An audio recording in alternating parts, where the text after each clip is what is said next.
Bonjour Alain Bauer. Bonjour. Alain Bauer, vous êtes professeur de criminologie au Conservatoire national des arts et métiers à New York et à Shanghai. Alain Bauer, équipe sécurité, défense, renseignement du Conservatoire national des arts et métiers. Alain Bauer, vous publiez La guerre qui revient avec Olivier Entraigues. La guerre qui revient. On va faire un grand tour d'horizon ensemble sur cette question.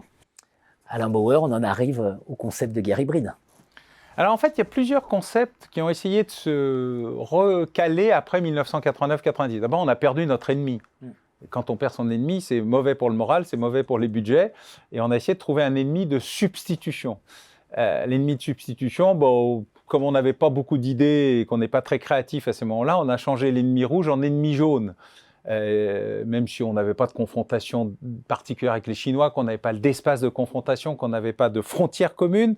Il y avait des petits sujets un peu compliqués, Hong Kong ici, Taïwan là, mais nul ne doutait que Hong Kong était une partie de la Chine et qu'inéluctablement, inexorablement, il faudrait résoudre ce problème. Il y en a d'autres, hein. Ceuta, Melilla, Gibraltar, les Malouines.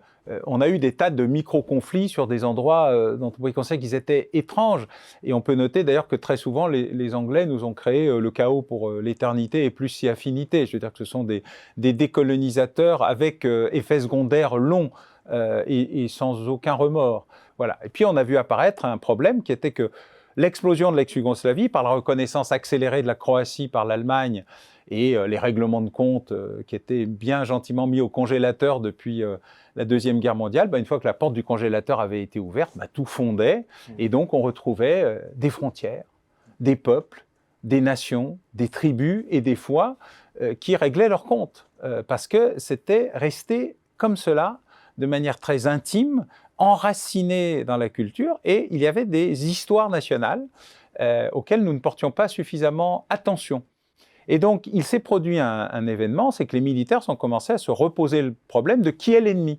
Et ça a été très perturbant de redéfinir l'ennemi, surtout que l'ennemi avait changé de forme. Ce qu'on croit devoir appeler Al-Qaïda, c'est un ennemi non étatique. Donc on s'est trouvé face, non pas à une guerre hybride au sens de la diversité de la guerre, mais une guerre totalement déséquilibrée entre des acteurs qui produisaient des effets plus impressionnants que des opérations militaires classiques, les attentats du 11 septembre, et qui n'étaient pas des États, contre l'État le plus important, le plus puissant du monde, dont nul ne pensait qu'il pouvait être attaqué. Et tout le monde a commencé à repenser la guerre en fonction du 11 septembre, mais sans le dire. On n'a pas pu changer la doctrine, car si on changeait la doctrine de la guerre, on mettait fin à la logique qui voulait que la dissuasion était la réponse à tout. Or, la dissuasion nucléaire n'est la réponse qu'à un acteur nucléaire. S'il n'est pas nucléaire, alors le conventionnel reprend le dessus.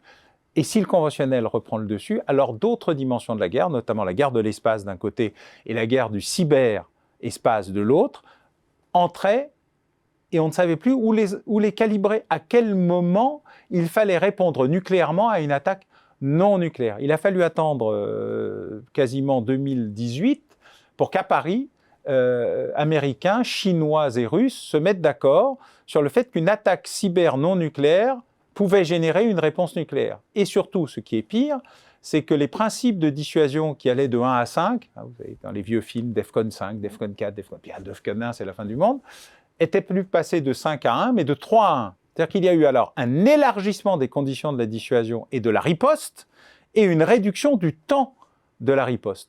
Alors celui qui est allé le plus loin dans cette réflexion, c'est le général Gerasimov, qui est toujours chef d'état-major de l'armée russe, et qui a expliqué à la fois une guerre hybride, une guerre nouvelle génération, qui a inclus l'asymétrique en même temps que l'infranucléaire. Car il faut bien comprendre que chez les Russes, il y a une très grande différence par rapport aux Occidentaux. Pour eux, le nucléaire, ce n'est pas l'élément de la dissuasion défensive, c'est une partie de l'offensive. C'est-à-dire qu'on peut utiliser la menace nucléaire dans une logique d'offensive et pas seulement dans une logique de « faut pas y aller ». Ce qui explique qu'on est toujours en retard et en décalage avec la gestion russe de l'art de la guerre, puisqu'on les menace de sanctions si, alors qu'ils n'en ont rien à faire. Pour nous, la violence est le dernier refuge de l'incompétence. Pas du tout pour les Slaves. Pour les Slaves, la violence fait partie de l'enjeu naturel de gestion d'un événement. Le management de la guerre est totalement inversé. On est un peu dans cette logique, je discutais de ça avec un très important responsable russe, il disait « mais vous ne nous comprenez pas, Nous, on tape d'abord, on discute ensuite. Vous discutez d'abord pour taper ensuite. Vous êtes toujours décalé. Et donc, vous ne comprenez pas que ça ne peut pas marcher. La manière dont vous répondez, nous ne parlons pas le même langage.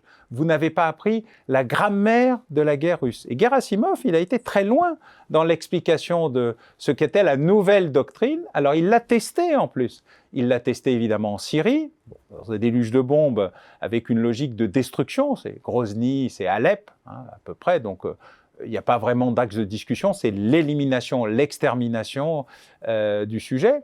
Mais il l'a aussi testé en Géorgie, dans une logique où on commençait déjà à voir les limites de l'exercice d'un point de vue conventionnel, et visiblement l'armée russe n'a pas beaucoup progressé de ce point de vue-là, mais aussi l'utilisation de l'information, de la désinformation, du cyberespace, où il n'y a pas eu beaucoup d'attaques, à cause justement peut-être de ce nouvel équilibre de la puissance et de la dissuasion. Ceci explique peut-être cela, même s'il y a beaucoup d'opérations, mais très limitées et très concentrées sur l'objectif ukrainien.